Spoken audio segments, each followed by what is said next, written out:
Let's go from this to this. Let's do it. We're going to do our base first. Blend it out so I look flawless. Quickly add some contour and concealer. Now that we're all blended, let's get into the fun part. I'm doing my outline first to get the shape right.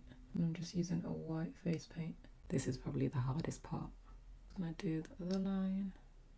And then I'm going to bring that down here under my mouth. I've got my guidelines all marked out. Now I'm going to go over the white with the pink UV paint.